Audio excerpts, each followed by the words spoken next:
તો શરૂઆત કરીએ ભારે વરસાદની સ્થિતિ સાથે। તો સુરતમાં ભારે વરસાદને કારણે હાલ બેહાલ જોવા મળ્યા હતા। જો કે રવિવારથી શરૂ થયેલા વરસાદે બુધવારે વિરામ લેતા પાણી ઓસરવાનું શરૂ થયું છે। જો કે સુરતના ખાડીમાં જળસ્તર વધવાને કારણે નીચાણવાળા વિસ્તારોમાં પાણી ભરાયા હતા।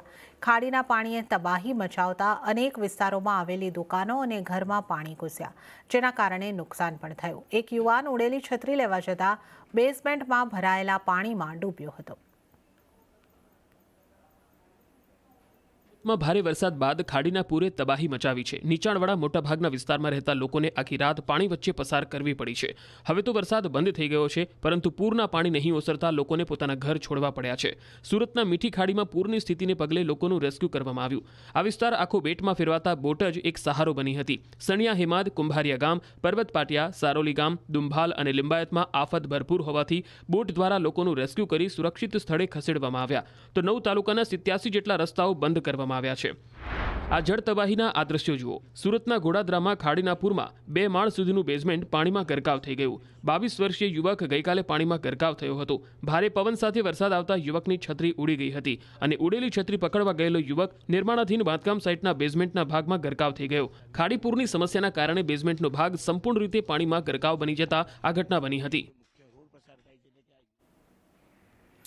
તો વડોદરામાં મેઘરાજાએ ધમાકેદાર બેટિંગ કરી હતી। અનરાધાર વરસાદથી શહેર આખું પાણી થઈ ગયું હતું। 13.5 ઇંચ વરસાદ ખાબકી જતા વિશ્વામિત્રી નદીએ ભયજનક સપાટી વટાવી દીધી છે। આથી અનેક વિસ્તારમાં પૂરના પાણીને કારણે ઘર ડૂબવા લાગ્યા છે। ઝૂંપડપટ્ટીઓ તો પાણીમાં જ ગરકાવ થઈ ગઈ છે। આ દ્રશ્યો છે વડોદરાના વુડા સર્કલ નજીક જલારામનગર સહયોગનગરના। અહીંયા પાણીએ એવી તબાહી મચાવી કે વરસાદ બંધ થયાના 10 થી 12 કલાક થવા છતાં પાણી ઓસર્યા નથી। આખો વિસ્તાર બેટમાં ફેરવાતા 700 મકાનો પૈકી 100 થી વધુ મકાન પાણીમાં ડૂબી ગયા છે। લોકોએ મહામહેનતે બનાવેલા ઘર ડૂબી જતા રડવાનો વારો આવ્યો છે। વિશ્વામિત્રીના પાણીમાં લોકોનું સર્વસ્વ તણાઈ ગયું છે, તો મકાનો સાથે મંદિરો પણ ડૂબી ગયા છે। હજુ પણ પાણી નહીં ઓસરતા લોકોની ચિંતા વધી છે। સ્થાનિકોએ સ્વેચ્છાએ સ્થળાંતર શરૂ કર્યું છે।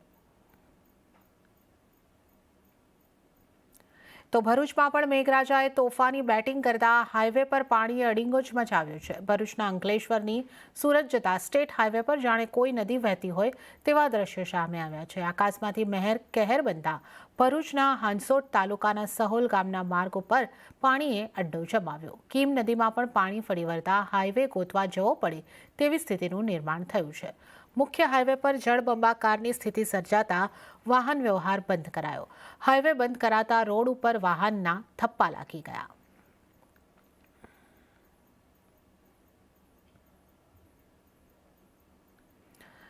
ત્યારે જ રાજ્યમાં ભારે વરસાદને કારણે સર્જાયેલી સ્થિતિની સમીક્ષા માટે મુખ્યમંત્રી ભૂપેન્દ્ર પટેલે ગાંધીનગર ખાતે ઇમરજન્સી ઓપરેશન સેન્ટરમાં બેઠક કરી। મુખ્યમંત્રીએ આ બેઠક ઉચ્ચ અધિકારીઓ સાથે કરી, જેમાં ખાસ કરીને વરસાદથી પ્રભાવિત વિસ્તારોમાં પાણી ભરાવાના કારણે પ્રભાવિત જનજીવનની વિગત મેળવી, સાથે રાહત અને બચાવ કાર્ય અંગે પણ માહિતી મેળવી। તો મહારાષ્ટ્રના પુણેમાં ભારે વરસાદને કારણે શહેરમાં ભારે મુશ્કેલીઓનો સામનો કરવો પડ્યો છે। રસ્તાઓ પર પાણી ફરી વળ્યા છે। સ્કૂટર, મોટરસાયકલ, કાર બધું પાણીમાં ડૂબેલું દેખાઈ રહ્યું છે। પુણેના પિંપરી ચિંચવડ વિસ્તારની હાલત સૌથી ખરાબ છે। અનેક સોસાયટીમાં ફર્સ્ટ ફ્લોર સુધી પાણી પહોંચી ચૂક્યું છે। વહીવટીતંત્રએ રેસ્ક્યુ કરીને લોકોને સુરક્ષિત જગ્યા પર પહોંચાડી દીધા છે।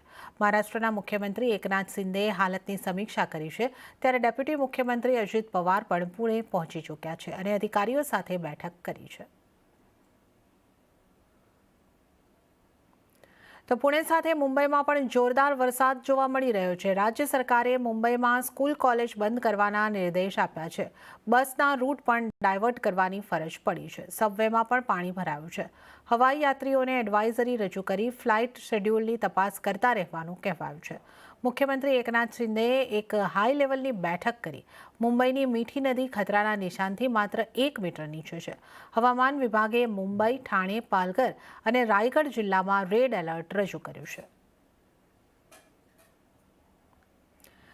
વધુ चर्चा કરીશું આઈએમડીના वैज्ञानिक केस होसालीकर अपनी साथ जोड़ाया है। होसालीकर सर, आपका स्वागत है सीएनबीसी विचार पर। और हम गुजरात से शुरू करते हैं। गुजरात में हमने देखा कि रविवार से एक बहुत ज़्यादा बारिश हो रही है। सूरत की बात करें, वडोदरा की बात करें, हर जगह अभी हम देखें तो पानी में डूबती हुई दिखाई दे रही है। आगे की स्थिति बारिश की क्या बन रही है सर?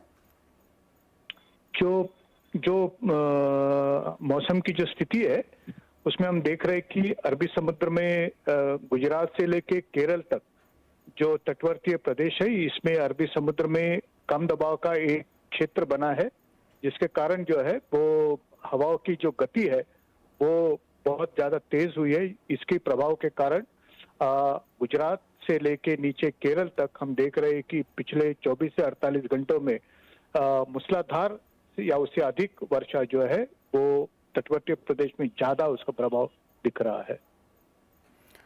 और मुंबई और पुणे में भी बहुत ज़्यादा बारिश है सर। यहाँ की स्थिति का क्या कारण है? और आगे गुजरात और मुंबई, महाराष्ट्र में भी किस तरीके की बारिश रहने की संभावना है? जो हमने पूर्वानुमान दिया है राज्य के लिए, महाराष्ट्र राज्य में, तो हमने ये कहा है कि जो तटवर्तीय प्रदेश है कोंकण के, जैसे रायगढ़ है, ठाणे है, मुंबई है और पालघर है, इसको रेड अलर्ट दिया गया है। मतलब 20 सेंटीमीटर से ज्यादा वर्षा 24 घंटे में होने की संभावना है। और रत्नागिरी जो है उसको ऑरेंज अलर्ट दिया, मतलब वो 12 सेंटीमीटर से 20 सेंटीमीटर के दरम्यान वर्षा हो सकती है।